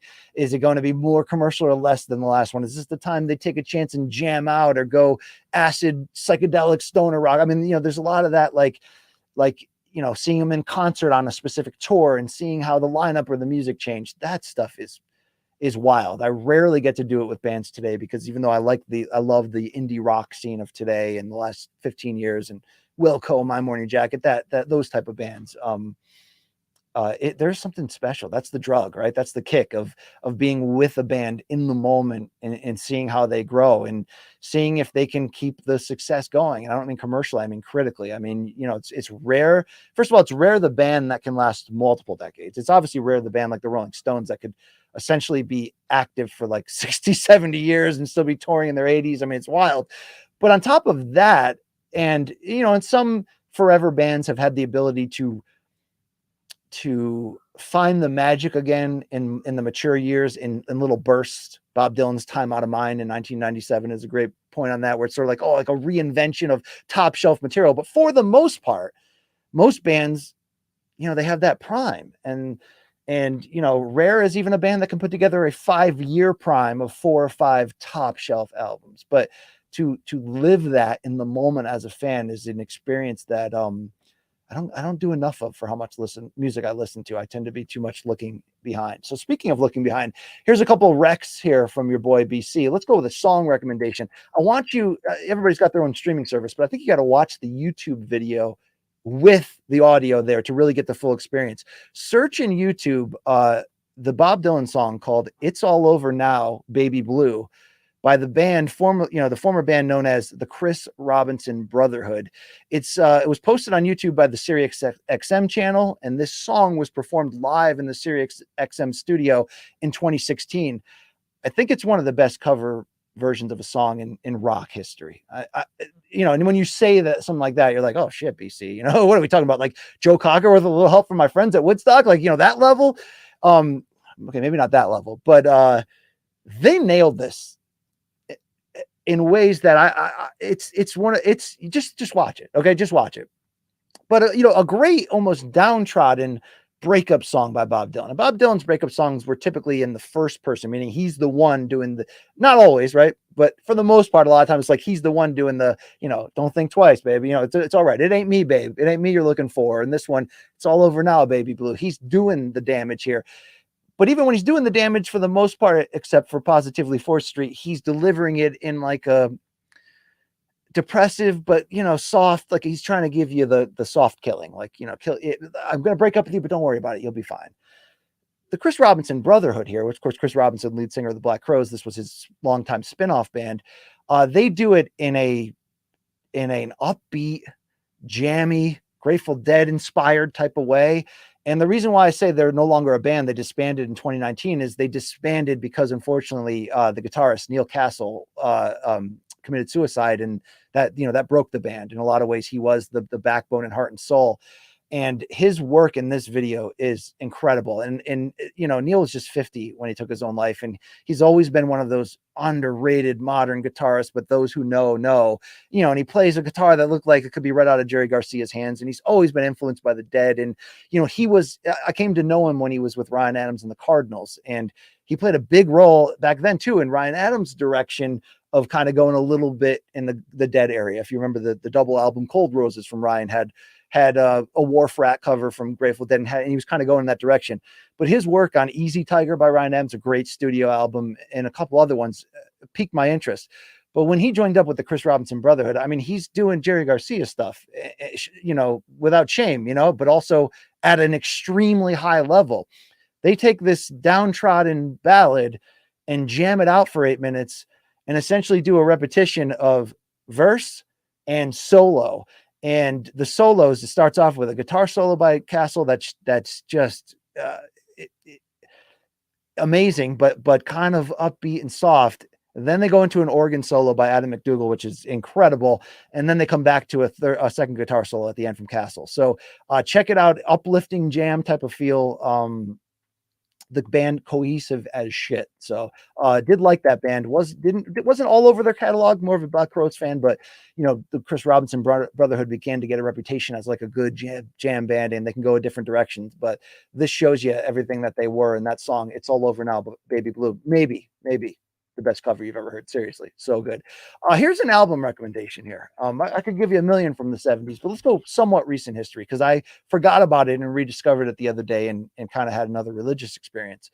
2011. Have you ever heard of the indie folk band Blind Pilot? I don't know if you have. They only have 3 studio albums. The last one was 2016. If you go to their website anytime in the last 10 years, it pretty much will always say they're not touring, but then they do tour, and they tour in very small venues in weird cities, and they don't tend to be consistent about it. I missed a chance about 5 years ago to see him at like a hole in the wall in Hamden, Connecticut, and it sits with me. I regret it. As much as I regret not seeing the Who on the Quadrophenia reunion tour in '97, I regret it. Okay. They have an album in 2011, Blind Pilot, called We Are the Tide. It's the second of their 3. They're from Oregon. This like this isn't just an album rec where you'll be like, oh, that thanks, BC. Like, that was really good. That was cool. You know, I like that. Like, this is great. Seriously. They use a lot of cool accompanying instruments like the ukulele, the harmonium, the pump organ, the dulcimer, the vibraphone, and it's got the spirit of like a loose jazz feel without being too jazzy. But really, it's just indie rock meets folk with incredible harmonies, and those weird additional instruments that I mentioned sort of just paint this sonic landscape. And it's got that chilled out Pacific Northwest modern, indie folk sound. Think The Head and the Heart. Like, it's got that vibe to it, but it's different. It's got these intoxicating hooks, some clever lyrics from this guy, Israel Nebuchar, is the vocalist. Just heart-wrenching, clever lyrics on acoustic guitar there. And there are these look, there's things about music that make us keep coming back, right? And I started off as a lyric guy, the poetry side of it, right? And really have evolved into almost the other direction completely. And I always say that, like, the guitar tone that like the Grateful Dead or Dickie Betts with the Almonds can use while jamming out is like a cat whistle, the Stoners and Hippies. It's like a joke, but there's just something about that sound, when you hear Jerry jamming and it just hits you, you're like, oh, wow. It does something to you. It's a power of music. And it's a beautiful thing that I don't think people really understand the full power of. But one of my favorite things in those categories is when you just hear a chorus kick in and this hook, and it's the spirit of what makes this album, We Are the Tide, so good, is that this is music that lyrically that's downtrodden, but the choruses are put together in such a hopeful, almost optimistic way that the marriage of those two at the same time, I don't know, it just kind of grabs you and freezes you for a second and chills you. And this one has, if you're into that sort of, I don't want to say emo like, but that immersive emotional experience that it's like pillow talk music, but dressed up, and it's incredible. The Colored Night is my favorite track on that. So check that out from Blind Pilot if you care at all. And how about a quick fight recommendation here? BC almost going 2 hours in the end. One of my favorite boxing matches. I don't think it got the respect it deserved in the 2013 Fight of the Year discussion. 2013, by the way, one of the best modern boxing years, like an epically great year that produced so many great fights. And Golden Boy brought all the fighters to Showtime with Al Heyman, and HBO still stood firm, and it was like a network war that year. But this fight took place in England, the O2 Arena. It was a rematch, a super middleweight title unification. Carl Froch versus Mikkel Kessler, May 25th, 2013. The last fight of Kessler's great Hall of Fame career. And you consider that Mikkel Kessler only lost to Carl Froch in this rematch, to Andre Ward in the Super 6 tournament, and to Joe Calzaghe in a unification fight in 2007 between two unbeaten Hall of Famers in one of the most electric crowds in the UK that you've ever heard, and really a great fight. This rematch, so they fought once in 2010. It was part of the Showtime Super 6 tournament. And, Kessler got a unanimous decision. And I thought he had done it enough. Froch kind of started late, and I'd hoped to see them do it again. And I still, by the way, lament that they didn't get a trilogy out of this, because like I said, Kessler retired right after. Carl Froch would take this win, do the 2 fights with George Groves in Wembley Stadium, be a giant, 80K, big deal, and then also retire. They're not in their peak or prime anymore, but they still can dig in and find it. This is the beautiful cross, because like Fight of the Year, we think brawl, right? But the real best fights of the year are when you have action mixed with stakes, emotion, high technical skill and strategy, ebbs and flows, all of that. This isn't a drag out war, but this is a highly skilled action fight. Kessler hit a shot in round 8, a right hand that would have knocked anyone out, but Froch's chin is just legendary. But the stats are crazy here. Froch ends up winning a unanimous decision. The 118-110 card made no sense, but 16-12, 15-13, 8 rounds to 4, 7-5. It was on point. The theory in the end is that Kessler just didn't do enough, that he was being too much like that efficient counterpuncher who can land big shots but wasn't following it up with. Froch would outland him 261 to 194, according to CompuBox. Okay, But the attempts, Froch threw 1,034 punches, most of them behind that big jab, and Kessler only threw 497. He threw less than half. But Kessler landed on percentages of punches that you will never see somebody connect this amount and lose. He hit 55% of his power shots and 39% of his punches overall, which basically means he didn't jab and he just was sniper from the outside.